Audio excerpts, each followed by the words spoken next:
Muller ರೋಡಲ್ಲಿ ಒಂದು Chinese shop ಇದೆ, ಅಲ್ಲಿ ನಾನು ಒಂದು ಹಾಫ್ ಫ್ರೈ ತಿಂದೆ. ಬಂದ್ಬಿಟ್ಟು ರಿವಾಲ್ವರ್ ರೀಟಾ ಮೂವಿ ನೋಡಿದೆ, ಬಿಕಾಸ್ ನಾಳೆ ರಜಾ.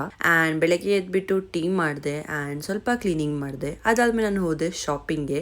ಆಕ್ಚುಲಿ ಪ್ಲಾನ್ ಇರಲಿಲ್ಲ ಶಾಪಿಂಗ್ ಮಾಡಬೇಕು ಅಂತ, ಬಟ್ ಒಂದಿರುತ್ತಲ್ಲ ಟ್ಯೂಸ್ಡೇ ದಿನ ನಾನು ಆಚೆ ಹೋಗಬೇಕು, ಸೊ ಜುಡಿಯೋಗೆ ಹೋದೆ. ಅಲ್ಲಿ ನಾನು ಜಾಸ್ತಿ ಎಲ್ಲ ಫ್ಲೋರ್ಸ್ ಅಲ್ಲಿ ಹೋಗಿಲ್ಲ ಆ್ಯಂಡ್ ಮೇನ್ಲಿ ಗರ್ಲ್ಸ್ ಸೆಕ್ಷನ್ ಅಲ್ಲಿ ನಾನು ಜಾಸ್ತಿ ಹೋಗಿಲ್ಲ, ಬಿಕಾಸ್ ನನಗೆ ಬಟ್ಟೆ ತಗೋಬೇಕು ಅಂದ್ರೆ ನಾನು ಹುಡುಕ್ಬೇಕು ಅಂತ ಅವಶ್ಯಕತೆ ಇಲ್ಲ, ಎಲ್ಲ ಬಟ್ಟೆ ನನಗೆ ಇಷ್ಟ ಆಗ್ಬಿಡುತ್ತೆ.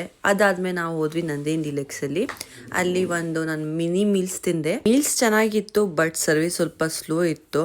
ಆಮೇಲೆ ಒಂದ್ ತಿಂದೆ ನಾನು ಕೋಕೋನಟ್ ಪುಡಿಂಗ್ ತಿಂದೆ ಒಂದು. ಆಮೇಲೆ ಮನೆಗೆ ಬಂದ್ಬಿಟ್ಟು ಶೀರೋ ಸುಲ್ತಾನ್ ಸ್ಕಾಚ್ ಜೊತೆಗೆಲ್ಲ ಆಟ ಆಡ್ಕೊಂಡು ಕುತ್ಕೊಂಡು ಆಲ್ ನೋ ಕ್ಯಾಟ್ಸ್ಗೆ ಪೇಪರ್ ಬ್ಯಾಗ್ ಅಂದ್ರೆ ತುಂಬಾ ಇಷ್ಟ. ಇವ್ನು ಇದ್ರೊಳಗೆ ಹೋಗ್ಬೇಕು ಅಂತ ಇದ್ದ, ಬಟ್ ಬೈದೆ ಅದಕ್ಕೆ ಆಚೆಗೆ ಬಂದ್ಬಿಟ್ಟ. ನಾನು ಸಾಯಿಲ್ ಇವತ್ತು ಇನ್ನೊಂದು ಗೇಮ್ ಮಾಡ್ತಾ ಇದ್ದೀವಿ. ಇವನು ಈ ಚಾಕ್ಲೇಟ್ ಬಾಕ್ಸ್ ಅಲ್ಲಿ ಎಷ್ಟು ಚಾಕ್ಲೇಟ್ ಹಾಕ್ತಾನೆ ಅದು ಈಕ್ವಲ್ಸ್ ಟು 100, ಲೈಕ್ 1 ಹಾಕಿದ್ರೆ 100 rupees.